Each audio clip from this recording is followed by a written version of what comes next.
Hi guys, welcome back to the channel. Today we are going to discuss an exciting topic, common source amplifier with resistive load. Common source amplifier with resistive load uses a resistor as the load in the drain and the input is given at the gate. The inverted output is taken out of the drain terminal. It is called a common source amplifier because the source is held at a common potential, often ground or a fixed DC voltage.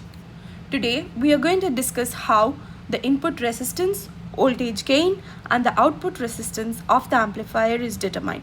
I will also be discussing the small signal model of this amplifier. First, let's try to figure out the input resistance. For this, we need to analyze the small signal model of a MOSFET. Here, I have drawn the small signal model of the amplifier model. The input is given at the gate terminal and the source is grounded and the output is taken out of the drain terminal.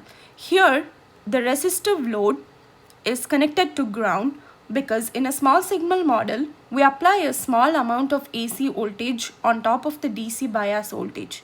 The resultant output voltage is amplified based on the voltage gain, which is inverted in this case, and all the fixed DC voltages such as the high potential VDD is considered as AC ground, which basically means zero voltage.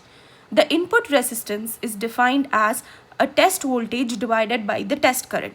A test voltage is injected into the input at the gate terminal. As you can see, there is no path for the test current to flow.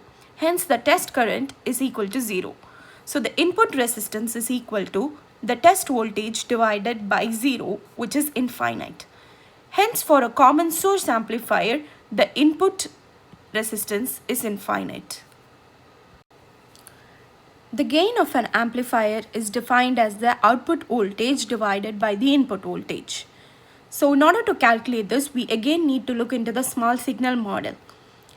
Here, let's just consider this half of the small signal model.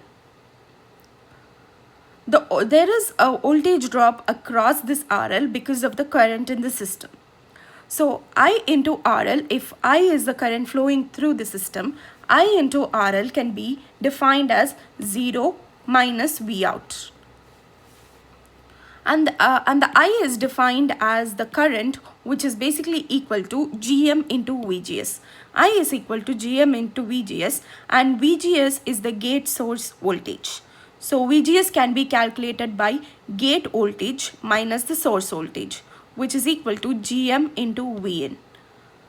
By arranging these terms, we get that V out is equal to minus Gm into Vin into RL. By dividing the expression by Vn on both sides, we get the gain of the amplifier as minus Gm into RL. This is the gain of a simple common source amplifier with resistive load. Finally, let's discuss about the output resistance. So, output resistance can be defined as a test voltage divided by its corresponding test current when the input voltage is equal to 0. That is, Vin is equal to 0. I have made the necessary changes in the small signal model here.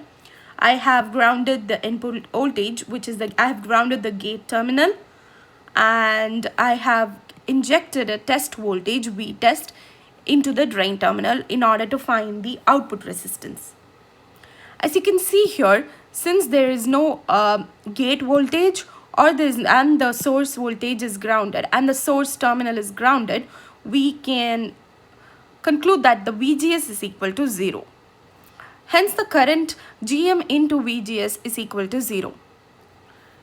So, from this, we can tell that the I test is equal to V test divided by RL, since this is the only circuit that is active. This is a simple Ohm's law, and from this I can derive that the output resistance is equal to the load resistance. Thank you so much for watching this video. I will be discussing more topologies in the future videos, gradually including second order phenomena such as the channel length modulation and body effect. Thank you.